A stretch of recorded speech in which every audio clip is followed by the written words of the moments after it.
The Pope opened the letter, read only one line, and ordered it sealed again. He said the world was not ready for what was written inside. 60 years later, fragments of that letter have surfaced, and they speak of a year, 2025. It was the year 1960. Inside the Vatican, the air was heavy with expectation. For more than 40 years, a letter had remained locked away in the vault of the Congregation for the Doctrine of the Faith. It had been written by a Portuguese nun, the only survivor of the apparitions of Fatima. Her name, Sister Lucia of Jesus. Her words, according to the Vatican itself, were the continuation of a secret the world would not yet understand. When Pope John XXIII received the envelope, he asked not to be disturbed. He entered the chapel alone, knelt before the tabernacle, and after a few minutes of silence, broke the seal. Slowly he unrolled the handwritten paper. Those waiting outside heard the creak of a chair, a deep sigh, and then nothing. When the Pope finally emerged, his face was pale. He simply said, "It is not for our time." And he ordered the letter to be locked away again. No copies, no comments, no witnesses. But what could possibly have been written on a single sheet of paper to frighten a man who had already seen the world at war? What could make the Pope himself believe that humanity was not ready to know? From that day on, Sister Lucia's letter became the greatest mystery of the modern Vatican. Some spoke of disasters, others of heresies within the Church, and many whispered of prophecies about its very end. But no one truly knew the truth, and those who did kept silent. Sister Lucia lived in cloistered silence for decades, under a strict vow never to reveal what she had written in 1944 at the request of the Bishop of Leiria. In one of the few letters that escaped censorship, she wrote, "I did what I was commanded to do, but my heart is heavy, for I wrote what I saw, and what I saw is not for everyone." And so the secret remained locked away. But time is an imperfect guardian. In the ancient corridors of the Holy See, where every wall has ears, rumors began to spread. Documents exchanged between cardinals, notes in personal diaries, translators' reports, all pointed to the same thing. The text spoke of a time of great spiritual deception, of men who would no longer distinguish the voice of God from the voice of machines, and of a year when faith itself would be tested as never before. For some scholars, these are just legends born of human curiosity. But for others, theologians and priests who dedicated their lives to Fatima, the pattern is too clear to ignore. Lucia's words seem to foresee something that only now, in 2025, begins to make sense. Pope John XXIII knew exactly what he was doing when he sealed that letter. Perhaps he wanted to protect the world from fear, or perhaps he feared the truth hidden within. And if the Vatican never revealed the contents, it was because some truths could change everything.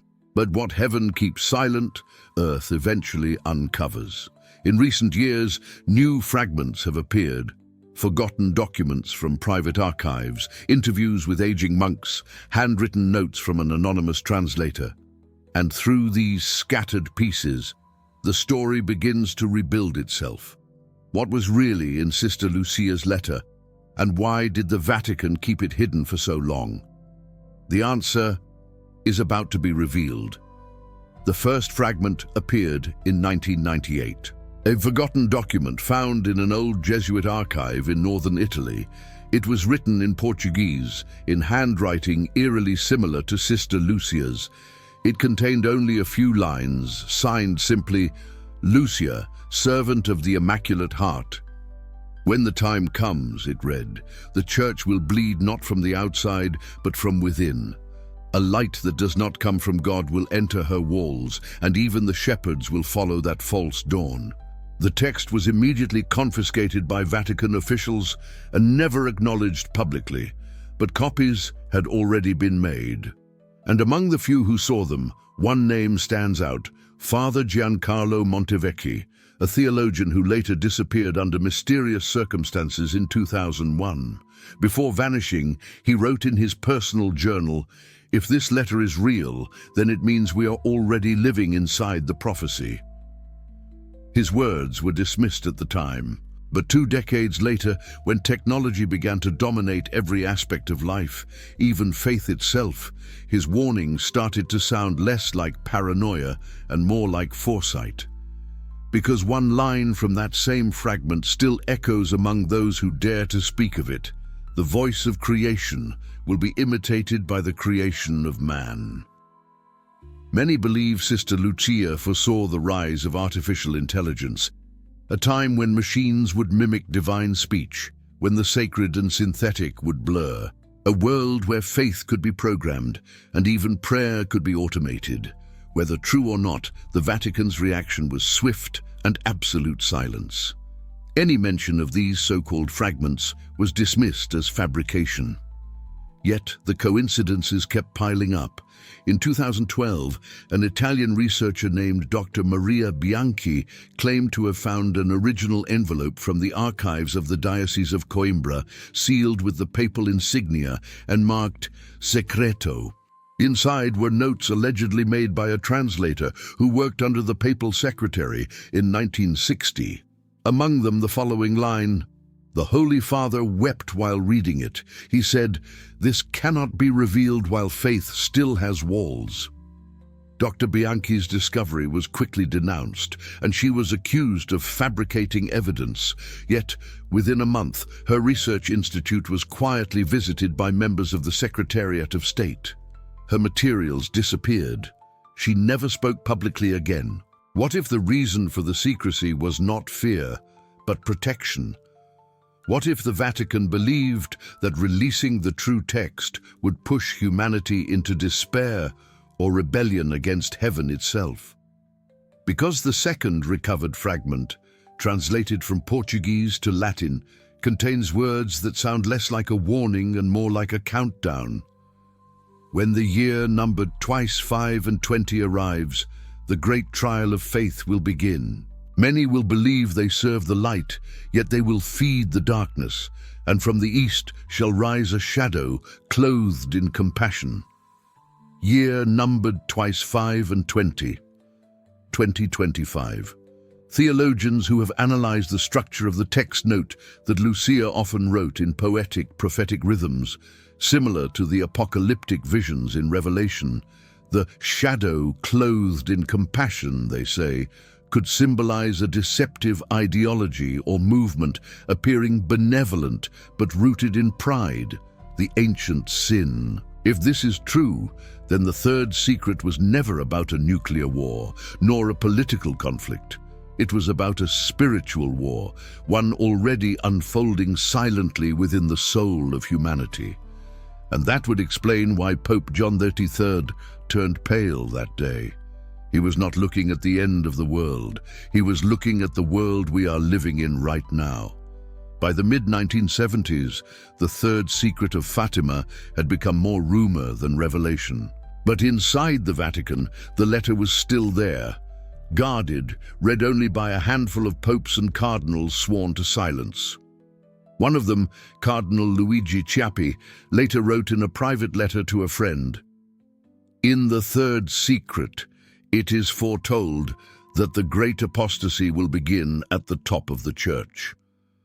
That single sentence, leaked years after his death, shook the world of theology.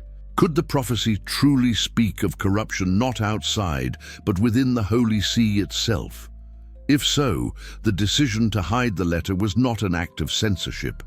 It was self-preservation.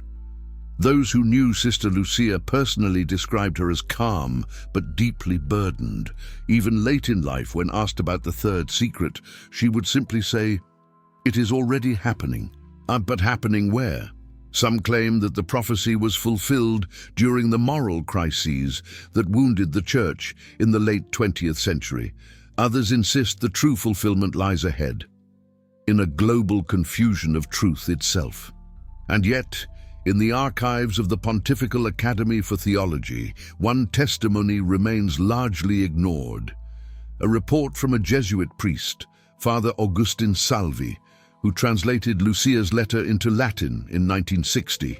He describes 3 pages of handwriting, each line marked by pauses, as if written through tears.